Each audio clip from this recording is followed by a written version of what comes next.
get a phone call from a friend of mine, and she said, okay, sit down, listen to what I have to say. I have an opportunity for you that you never would have considered before in your life, but I think it might be a good fit.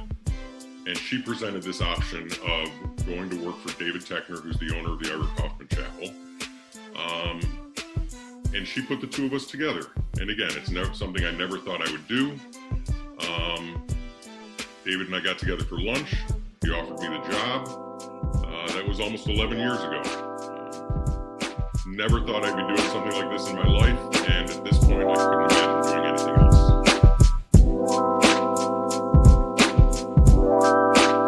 Welcome to Waking Up to Life with Rabbi Josh, a podcast built around conversations with people in our community who have found enlightenment in their lives. While these events may not seem life-changing, this conversation will reveal how these moments shape the way my guests see the world. This conversation and insights from the Jewish tradition may change your life as well. And if not, it's just 18 minutes with me. So l'chaim, to life.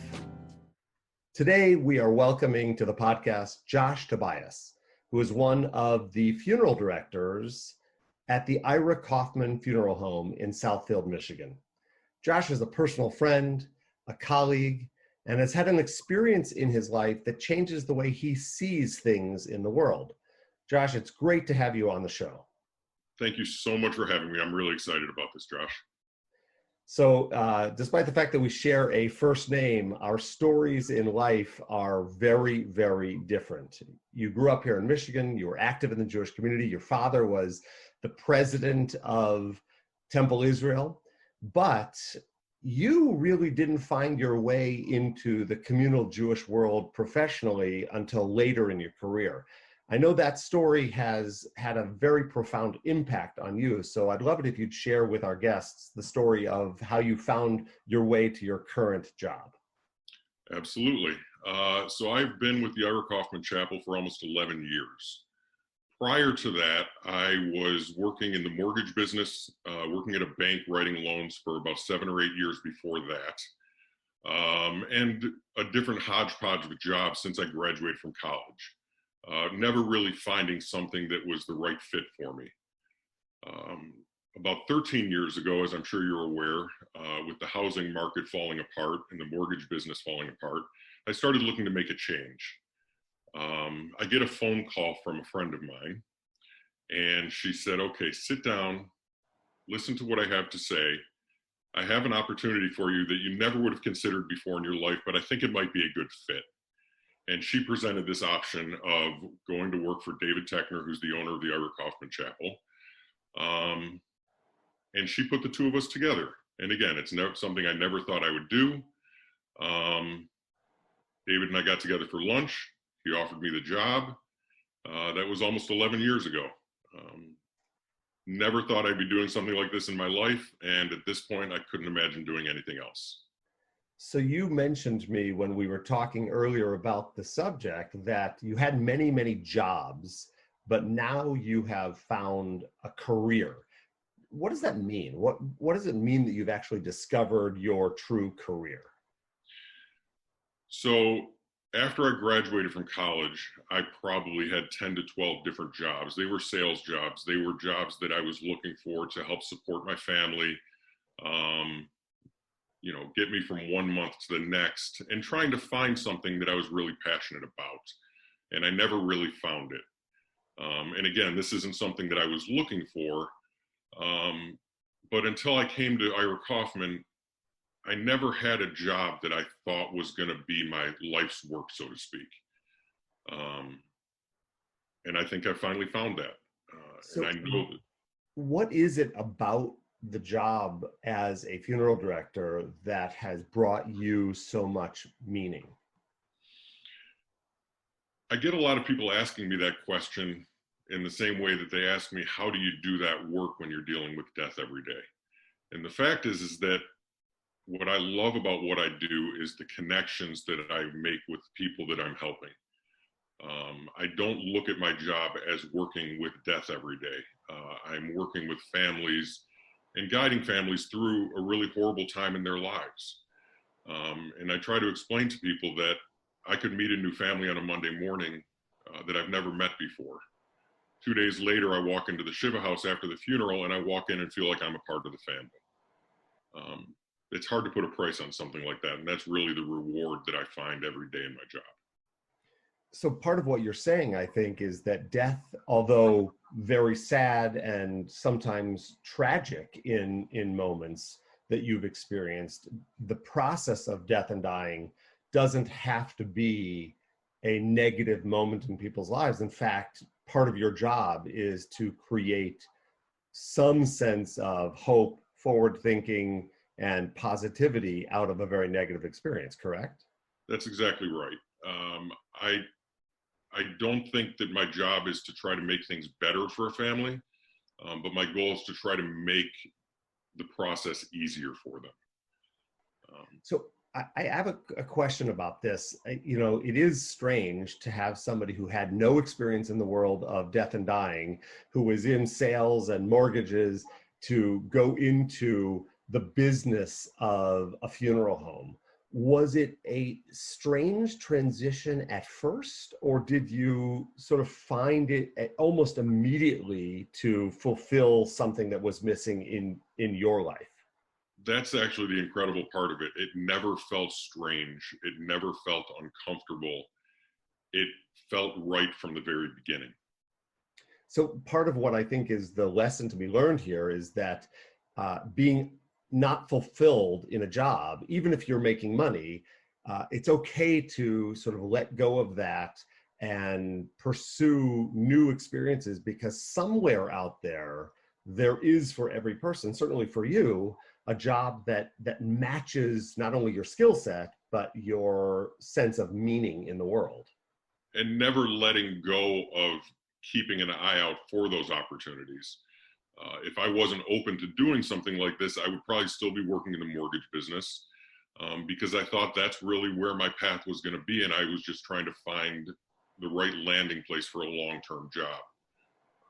But I opened up myself to something new, and this is what happened because of that. I really love that message that it may be scary, you may feel stuck at times, but as you just said, opening up yourself to something new allowed this experience to come into your life, and the result has been magnificent. But I'm wondering, does it also affect the way you are with your family, as a father, as a husband? Has this changed those relationships because of what you've discovered? Everything has changed with my relationship with my wife and with my kids because of my job. It's given me a different perspective on life in general, but more specifically, my wife is a social worker who specializes in gerontology and bereavement. And so she has been a great resource for me, and we've been able to connect on a different level, being able to share experiences and share stories and really kind of bounce things off of each other and be there for each other in a different way than we were ever able to before.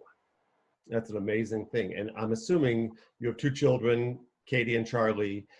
Has this lesson of life been something you have been able, either explicitly or implicitly, transfer to them? Definitely. Well, first of all, my daughter, who's now 21, several years ago actually came to work for us at the chapel for a while, which was also a great experience that I never would have had before.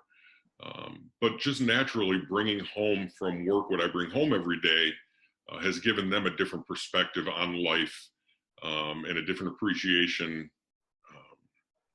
for what we have, and kind of the mentality of don't sweat the little things. Yeah, I think that's really important. My kids too, obviously, as a rabbi, they live with death in a different way from so many other people. They see you and I interacting in the face of those challenging moments. And on the one hand, it's desensitized them, but on the other hand, it has allowed them to recognize that this is just part of who we are as people. And for you, this was a lesson maybe that was learned, sadly, 26 or 27 years ago when your father died. Have you ever rethought about that in the context of what you're doing now and have new insight about his death at a young age? Only about once a week. Honestly, I think about it a lot. I've gone back and thought about what I went through when we were planning his funeral, really having no idea what that meant. I mean, everybody was in a fog at that point. But looking back on it now from this perspective, it's changed everything. Obviously, I've had a lot of experience taking care of families that have had people that have died tragically and too young. So yeah, it's changed my perspective on everything, and I've looked back quite a bit on it. So I find it interesting as I consider your father, who was a giant in the world of at least the Temple Israel Jewish community. And here, fast forward 27 years later, 27, correct? 27 years. 27 years later, and you are now, I won't say a giant in the Jewish community, but you are certainly a powerful force in the Jewish community. Do you think that his lesson in life has been transferred to you unintentionally? I think there's a part of that, and I do think about this a lot as I talk to different people in the community who obviously knew my dad very well. And I get that comment a lot, that he would be proud of what I've decided to do and the path that I've taken. So yeah, I think about him a lot when I look at where the direction my life is going and what I've been able to do within the Jewish community. Yeah, I hear and see in your face as you talk about that, even so many years ago, it still has a resounding impact in the person that you are. And I'm certain for your kids and in your relationships around the community. So as you consider this enlightenment that you had in your life, changing careers, coming into this new place where you're helping people, is there one resounding lesson that you have as a takeaway for what you've learned through that process?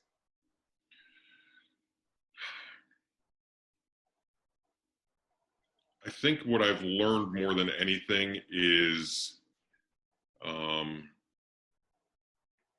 it's a great question. I think I've learned more than anything to be open to new possibilities, to new ideas. I was fairly closed-minded earlier on in my life, and I had this vision of what I thought my life was supposed to be like. And if I held on to that narrow view, I wouldn't have been where I am today. And there are so many things that have gone on in my life through this job and opportunities that I've gotten through my job as a funeral director that I never would have had before. So it's really just about being open to new ideas and new opportunities. Including the opportunity to be on this podcast, one of the great experiences of your life, right? Correct. So what you're saying, and I just want to not use your words, I don't want to repeat your words, but I want to synergize what you said, which is that as you've grown up, as you've grown into this new position, taking advantage of seeing the world differently, opening up to new experiences, maybe not being so judgmental of other people, has allowed you to really focus your life and see great good around you. Is that a fair statement? It's absolutely true. And it spreads throughout beyond what I'm doing in my job. When I was working at the bank, I was at that point in my life, aside from my kids being in nursery school at Temple Israel and things like that, I was fairly disconnected from the Jewish community at that point. Fast forward 11 years, I'm now on the board of trustees at Temple Israel, and I'm working with clergy all over town every day of my life. And those are the kind of connections that I never would have had before. And you've gotten involved in other Jewish organizations around town, including JARC, where you are serving as a board member. And there is so much that has happened, maybe as a result of that opening up into the world. And I think that's the lesson that I'm taking away from your story today, is that these moments appear, but they only work if we allow them into our lives. And I think that being open, being comfortable with change is something that's fear producing, but you have overcome it in a way that is really beautiful. Well, thank you. And you nailed it. That's exactly how I feel right now. Well, I'm thrilled not only to have heard the story today, but really to call you not only a colleague, but a friend of mine. It's been exciting for me over the course of our career together to really be partners in this world of our Jewish community. I'm really thrilled with that. And unfortunately, we're coming close to the end of the podcast, but I always end this with a question that I haven't shared with you ahead of time. Don't worry, it's not so scary. But it's something I ask every one of my guests. I'm wondering if there is currently a book or a television show or a movie that you are either reading or watching or have recently read or watched that has been also eye-opening to you, something that has changed your perspective on the world. I'm about halfway through a book right now that a cousin of mine actually recommended that I read. The book is called How to Be an Anti-Racist. And obviously very poignant and timely right now.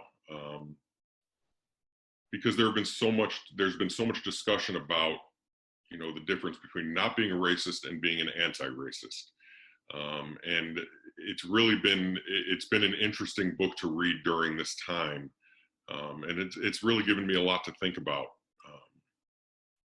Well, I think that's perfectly in sync with the lesson that you shared today in your career, that even in moments like this, where we don't fully understand the subject matter, it's our obligation to open up, to learn, to grow. I'm actually also reading a book around the issue of racism called White Fragility, looking at how I can serve in this world to be a better advocate for those people who need us. And that certainly is the power of this moment in time. Yes. Josh, it's been really great to have you on the show. It's been really great to have you as my friend. I'm so thankful for your time today. Thank you so much for having me. This was a lot of fun. So for all of you who joined us today for this podcast, we welcome Josh Tobias, one of the funeral directors at the Ira Kaufman Chapel in Southfield, Michigan. We heard his story about a life change in his career and lessons learned. And I hope that you enjoyed today's podcast and that you will join us for future shows where you will wake up to life with Rabbi Josh.